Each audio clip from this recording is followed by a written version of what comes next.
Once upon a time, the devil was seized with a desire to marry. He therefore left hell, took the form of a handsome young man, and built a fine large house. When it was completed and furnished in the most fashionable style, he introduced himself to a family, where there were 3 pretty daughters, and paid his addresses to the eldest of them. The handsome man pleased the maiden. Her parents were glad to see a daughter so well provided for, and it was not long before the wedding was celebrated. When he had taken his bride home, he presented her with a very tastefully arranged bouquet, led her through all the rooms of the house, and finally to a closed door. "The whole house is at your disposal," said he, "only I must request one thing of you, that is, that you do not on any account open this door." Of course, the young wife promised faithfully, but equally, of course, she could scarcely wait for the moment to come when she might break her promise. When the devil had left the house the next morning, under pretense of going hunting, she ran hastily to the forbidden door, opened it, and saw a terrible abyss full of fire that shot up towards her and singed the flowers on her bosom. When her husband came home and asked her whether she had kept her promise, she unhesitatingly said, "Yes," but he saw by the flowers that she was telling a lie, and said, "Now I will not put your curiosity to the test any longer. Come with me, I will show you myself, what is behind the door." Thereupon he led her to the door, opened it, gave her such a push that she fell down into hell, and shut the door again. A few months after, he wooed the next sister for his wife, and won her. But with her, everything that had happened with the first wife was exactly repeated. Finally, he courted the 3rd sister. She was a prudent maiden, and said to herself, "He has certainly murdered my 2 sisters, but then, it is a splendid match for me, so I will try and see whether I cannot be more fortunate than they." And accordingly she consented. After the wedding, the bridegroom gave her a beautiful bouquet, but forbade her also to open the door which he pointed out. Not a whit less curious than her sisters, she too opened the forbidden door, when the devil had gone hunting, but she had previously put her flowers in water. Then she saw behind the door the fatal abyss and her sisters therein. "Ah!"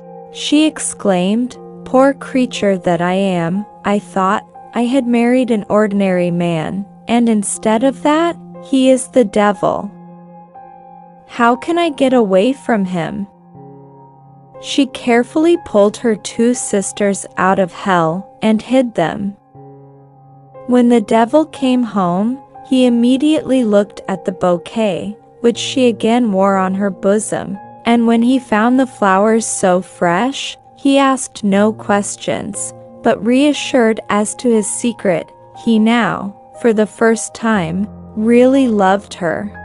After a few days, she asked him if he would carry 3 chests for her to her parents' house, without putting them down or resting on the way.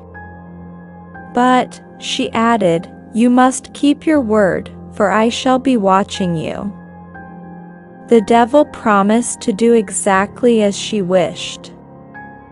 So the next morning, she put one of her sisters in a chest, and laid it on her husband's shoulders. The devil, who is very strong, but also very lazy and unaccustomed to work, soon got tired of carrying the heavy chest, and wanted to rest, before he was out of the street on which he lived. But his wife called out to him, "Don't put it down, I see you." The devil went reluctantly on with the chest, until he had turned the corner, and then said to himself, "She cannot see me here. I will rest a little." But scarcely had he begun to put the chest down, when the sister inside cried out, "Don't put it down, I see you still." Cursing, he dragged the chest on into another street, and was going to lay it down on a doorstep, but he again heard the voice, "Don't lay it down, you rascal, I see you still." "What kind of eyes must my wife have," he thought, "to see around corners, as well as straight ahead, and through walls, as if they were made of glass?" And thus thinking, he arrived, all in a perspiration and quite tired out, at the house of his mother-in-law, to whom he hastily delivered the chest, and then hurried home, to strengthen himself with a good breakfast. The same thing was repeated the next day, with the second chest. On the third day, she herself was to be taken home in the chest. She therefore prepared a figure, which she dressed in her own clothes, and placed on the balcony, under the pretext of being able to watch him better, slipped quickly into the chest, and had the maid put it on the devil's back. "The deuce," said he, "this chest is a great deal heavier than the others, and today, when she is sitting on the balcony, I shall have so much the less chance to rest." So by dint of the greatest exertions, he carried it without stopping to his mother-in-law, and then hastened home to breakfast, scolding, and with his back almost broken. But quite contrary to custom, his wife did not come out to meet him, and there was no breakfast ready. "Margarita, where are you?" he cried, but received no answer. As he was running through the corridors, he at length looked out of a window, and saw the figure on the balcony. "Margarita, have you gone to sleep? Come down, I am as tired as a dog, and as hungry as a wolf." But there was no reply. "If you do not come down instantly, I will go up and bring you down," he cried angrily, but Margarita did not stir. Enraged, he hastened up to the balcony, and gave her such a box on the ear, that her head flew off, and he saw that the head was nothing but a milliner's form, and the body a bundle of rags. Raging, he rushed down and rummaged through the whole house, but in vain, he found only his wife's empty jewel box. "Ha!" he cried, "she has been stolen from me, and her jewels too." And he immediately ran to inform her parents of the misfortune. But when he came near the house, to his great surprise, he saw on the balcony above the door all three sisters, his wives, who were looking down on him with scornful laughter.